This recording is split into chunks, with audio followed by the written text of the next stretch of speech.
इसमें ये नहीं है कि पढ़ा लिखा होना जरूरी है, क्योंकि कंपनी से डॉक्टर आते हैं, वो तुम्हें बताएंगे कि भाई ऐसा करना है, ऐसा दवाई लगानी है, ये करनी है, बस जैसा वो बताते रहे ऐसा करते। हम तो रेट तय कर देते हैं कि जो मैंने दाना ये 44 रुपये किलो है, 42 रुपये किलो लगेगा, और 30 रुपये का तुम्हें चूजा मिलेगा, और हमें जो है तुम 85 रुपये में तैयार करके दो, तो हम तुम्हें 7.5 रुपये या 8.5 रुपये देंगे। बोले इसमें घाटा नफा सब कंपनी का होता है। नमस्कार दोस्तों, स्वागत है आप सभी का हमारे YouTube channel business idea with robin में।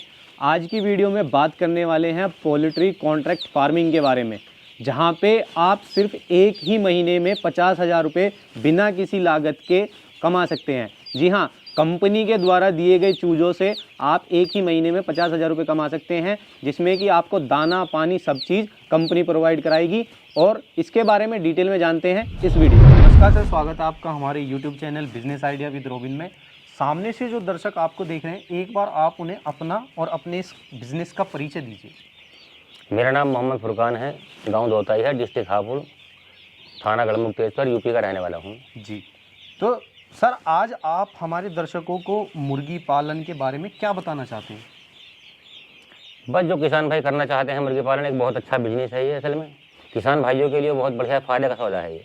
ठीक है। क्योंकि थोड़ी बहुत ज़मीन होती है अपने पास, तो उसमें थोड़ा सा अपना मुर्गी पालन कर सकते हैं। जैसे आय दुगनी करनी है तो इससे किसान की आय दुगनी ऐसे होती है, ये नहीं कि कोई हमें देगा दुगनी आय, तो इससे किसान की दुगनी आय हो जाती है। ठीक है। तो बेसिक लेवल से स्टार्ट करने के लिए आपने कैसे स्टार्ट किया, कितने टाइम से आप कर रहे हैं, और क्या क्या किसान को ध्यान रखना चाहिए जब इस बिज़नेस को स्टार्ट करें? कृपया खुल के बताइए। असल में हम पहले गाड़ी वाड़ी चलाते थे और भी काम करते थे बतेरे, लेकिन हमने सोचा बाहर जाना, इधर आना, अब उम्र भी ऐसी ना रही, तो हमने सोचा क्यों ना बिजनेस मुर्गा फार्म कर लिया जाए। अपना मुर्गा फार्म के बारे में सोचा तो सबने हमसे बहुत मना करी कि मुर्गा फार्म मत करो, मुर्गा फार्म मत करो। तो हम एक हमारे मिलने वाले हैं फुर्जे में, वहाँ गए थे हम मुर्गा फार्म देखने के लिए। अब उन्होंने हमें बताया कि कंपनी से कॉन्टैक्ट कर लो, तुम कंपनी से चलाते हैं हम। तो मैंने इसमें क्या होता, बोले इसमें घाटा नफा सब कंपनी का होता। तो बेसिकली ये अभी जो आप कर रहे हैं, ये कॉन्ट्रैक्ट फार्मिंग कर रहे हैं? जी हाँ। ठीक है। तो इसमें क्या होता है? भाई इसमें ये होता, हमने जो हम सब मिलने के बाद कंपनी से जुड़े, कंपनी ने हमारी जगह देखी, उन्होंने बोला जी इतना बड़ा सेट बनाओ। अब हमने सेट बनाया, सेट बनाने के बाद उन्होंने 2 वारंटर मांगे हमसे, और बच्चा दे दिया, दाना दे दिया। अच्छा, उन्होंने बच्चे पालने का तरीका बताया, हमें समझाया कैसे पालना। अन्य हम तो अनाड़ी आदमी थे बिल्कुल जी, तो हमें कंपनी ने बताया कि ऐसा बच्चा पालना है, ये करना है, वो करना है। तो जैसा कंपनी बता देंगे हम ऐसा करते थे। इसमें ये नहीं है कि पढ़ा लिखा होना जरूरी है, क्योंकि कंपनी से डॉक्टर आते हैं, वो तुम्हें बताएंगे कि भाई ऐसा करना है, ऐसा दवाई लगानी है, ये करनी, बस जैसा वो बताते रहे ऐसा करते रहो। ठीक है। तो क्या क्या बताया गया कंपनी की तरफ से कि आपको क्या क्या चीज़ों का ध्यान रखना है या क्या क्या सुविधा बच्चे को देनी है, एक बार बताइए। बस कंपनी ने हमें बताया कि इसे जो है तुम्हें इसकी बढ़िया करके गुड़ाई करनी है, फार्म जो है नीचे से गीला नहीं होना चाहिए। ठीक है। और अगर चारों तरफ से कहीं गीला होता है, इसमें चूना मारो और इसकी गुड़ाई करो। और ये जो बर्तन है पानी के, ये गंदे नहीं होने चाहिए, साफ़ सुथरे होने चाहिए, दोनों टाइम धुलने चाहिए बढ़िया करके ये। अच्छा, दाना जो है दाना गंदा नहीं होना चाहिए। और पर्दे जो है हमसे बगैर भी जो खोलने नहीं है, जैसे 2 दिन में पर्दे नहीं खोलते, कि मतलब फार्म में बच्चे को डायरेक्ट हवा ना लगती है। अच्छा। चाहे गर्मी हो या सर्दी हो, बच्चे को डायरेक्ट हवा नहीं लगनी चाहिए। ठीक है। और खाने के दाने में हम क्या क्या अभी खिला सकते हैं बच्चों को? बस खाने में हमारा तो कॉन्ट्रैक्ट फार्मिंग करते हैं, तो कंपनी का ही दाना आता है। वो कभी बाजरा मिला हुआ है, कभी मक्का मिला हुआ है, ये तो कंपनी बना दी, किस चीज़ से कंपनी से दाना बन का था। अब हमें तो इसके बारे में जानकारी होती नहीं है असल में। हम तो रेट तय कर देते हैं कि जो मैंने दाना ये 44 रुपये किलो है, 42 रुपये किलो लगेगा, और 30 रुपये का तुम्हें चूजा मिलेगा, और हमें जो है तुम 85 रुपये में तैयार करके दो, तो हम तुम्हें 7.5 रुपये या 8.5 रुपये देंगे। ठीक है। यानी कि एक चूजे पे कॉन्ट्रैक्ट फार्मिंग करने पे दाना पानी और सारी सुविधा के साथ आपको 7 से 7.5 रुपये बच सकता है। नहीं, वो तो 1 किलो पे बचता है। हमें जो है एक बचकर हमारा सही चल जाता है, तो हमें 20 रुपये बच्चे तक भी बच जाता है। 20 रुपये बच्चे तक? हाँ, क्योंकि हमारे 11-12 रुपये तक के पैसे हैं किलो के, और एक बच्चा 2.5 किलो का भी हो जाता है, लेकिन एवरेज मिनिमम जो है 2 किलो 250 ग्राम की हो जाती है। और एक बार में कॉन्ट्रैक्ट फार्मिंग में कंपनी कितने बच्चे आपको देती है? ये असल में फार्म के ऊपर बात है, कितना बड़ा आपका सेट बना हुआ है। जैसे कि मान लो 1300 स्क्वायर फीट है तो 1000 बच्चा दे दिया। जाड़ा है तो कंपनी ने पता लगा 1100 स्क्वायर फीट में 1000 बच्चा दे दिया। तो ये कंपनी नाप के जाती है ज़मीन को कि इसमें इतना बच्चा पड़ेगा, तो उसी हिसाब से बच्चा भेजती है कंपनी जी। अच्छा, मौसम की जैसे बात हुई है, तो दर्शकों को एक बार आप ये भी बताइए कि कौन सा मौसम सबसे बेस्ट रहेगा इस कॉन्ट्रैक्ट फार्मिंग के लिए, और कौन सा मौसम ऐसा रहेगा जिसमें इसे अवॉइड किया जाए? असल में सबसे बढ़िया मौसम जो होता है बच्चा डालने का, सबसे बढ़िया मौसम वो होता है जब सर्दी शुरू होती है जी। जब सर्दी शुरू होती है थोड़ी थोड़ी, तो उस टाइम पर बच्चा डलता है, तो बच्चा बढ़िया चलता है। उसके बाद जैसे जैसे सर्दी शुरू होगी, बच्चे में गर्मी बननी शुरू होगी, तो वो मौसम इतना बढ़िया रहता है, बच्चा गर्मी नहीं मानता। उस टाइम पे बच्चा जो 2 किलो का होता है, 2.5-3 किलो का होता था। अच्छा, सबसे बढ़िया मौसम था वो होता है। ठीक है। हाँ जी, और एक जो है बस ये है कि ज़्यादा सर्दी ना हो और गर्मी ना हो। ज्यादा सर्दी और ज्यादा गर्मी वाले महीनों में इसको अवॉइड किया। ज़्यादा सर्दी है तो बच्चे थोड़े फालतू डाल लो, और जो ज़्यादा गर्मी है, अगर 4000 का फार्म है तो मेरी राय ये है कि उसमें 3000 ही बच्चे डालो। लोग मत करो कि हमारा फार्म 5000 का है तो हम इतना डालते, 1000 बच्चा उसमें कम डाल लो, ठीक है। तो उसमें नुकसान नहीं होने का। और इंस्ट्रूमेंट की बात की जाए तो जैसे कि मैं फार्म में देख पा रहा हूँ आपने तरह तरह के इंस्ट्रूमेंट लगा रखे हैं, एक बार थोड़ा सा इनके बारे में भी बताइए।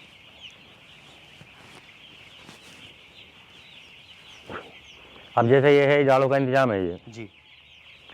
अब ये जाड़ों का इंतजाम है, बहुत तेजी से हाथ नहीं रखा जाएगा। अभी चल रही है कि छोटा बच्चा है मेरा ये, तो अभी चल रही है ये, ठीक है। तो इसके अंदर हम बरूदा लगा देते हैं। बरूदा लगाने के बाद इसमें नीचे से यहाँ से आग लगाते हैं, ठीक है। तो गर्म हो रही है यहाँ से नीचे से, इसमें आग रख देते हैं हम, इसमें लगा के इसमें से आग रख देते हैं, ठीक है। बस ये जल जाती है ऊपर को, सिलेंसर के द्वारा इसका धुआं बाहर चला जाता है, तो ये अपना टेम्परेचर बना देती है ये। तो सर्दियों में ये सर्दियों में गर्मी का एहसास दिलाती है ये, मतलब ऐसे समझो जैसे बिजली का हीटर होता है या गैस का ब्रूडर होता है ये। अच्छा, ये भट्टी लगी हुई है हमारे पास, ये 4 बुखारी लगी हुई हैं जी। अभी इनमें जो है हमारा ये चलते रहते हैं ये। और जब इमरजेंसी अगर जरूरत पड़ती है हमें, फिर भी कंट्रोल नहीं हो पा रहा, कोई सी भट्टी बैठ जाती है, तो ये गैस का ब्रूडर है, फिर हम इसे जलाते हैं, ठीक है। यह 1000-1500 बच्चों को इकला थाम देता है बड़े आराम से। बहुत बढ़िया। जिस टाइम पर ये जल जाता है ब्रूडर, ये 15 मिनट के अंदर 90 का टेम्परेचर को पार कर देता है। और टेम्परेचर नापने के लिए आपने, मैं देख पा रहा हूँ यहाँ पे एक थर्मोमीटर भी यहाँ पे लगा रखा है। जी, ठीक है। ये असल में देखता रहता है इससे हमें कि कितना टेम्परेचर है, क्या हमें तो पता रहता है, लेकिन कंपनी के आदमी जैसे आते हैं तो उन्हें ये आने के बाद वो डिटेल देखते हैं कि कहाँ तक टेम्परेचर पहुँचा इसका।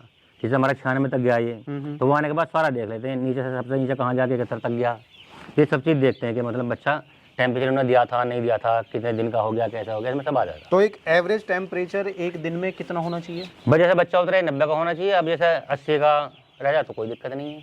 ठीक है। ये डिग्री फ़ारेनहाइट में अभी हाँ जी, हाँ, टेम्परेचर है। फ़ारेनहाइट ठीक। में। तो सर एक छोटा मोटा आइडिया, लमसम आइडिया हमारे दर्शकों को ये बताइए कि अगर कोई दर्शक आपसे मोटिवेट होके, इंस्पायर होके इस बिज़नेस को, कॉन्ट्रैक्ट फार्मिंग को करना चाहता है और वो शुरुआती दौर में 1000 बच्चे कंपनी से लेता है, तो उसे कितना समय लगेगा, कितना उसे एरिया चाहिए और क्या उसका मुनाफा रहेगा?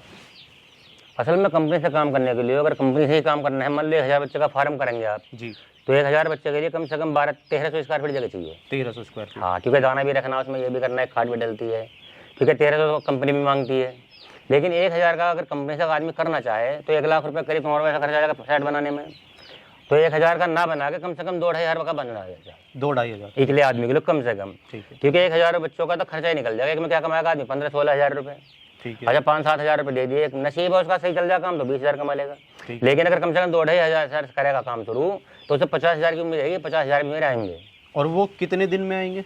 बस वो 35 के 40 के बीच में आते हैं। यानी कि 35 से 40 दिन में एक चूजा जो है करीब 2-3 किलो का, क्योंकि कंपनी का जो टारगेट है वो 35, 36, 34 दिन पे उठा दिया बच्चा। ठीक है। लेकिन कभी जैसे मंडी रेट होगी, मंगल पड़ गया, ना बिक पाया, तो कंपनी 40 दिन तक लग जाता है बच्चे को, क्योंकि कंपनी का माल है, हमारा माल तो होता नहीं है ये।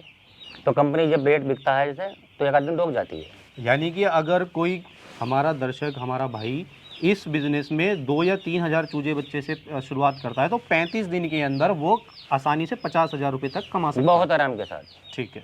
और ये सारा खर्चा हटाने के बाद की कमाई है। जी जी जी। ठीक।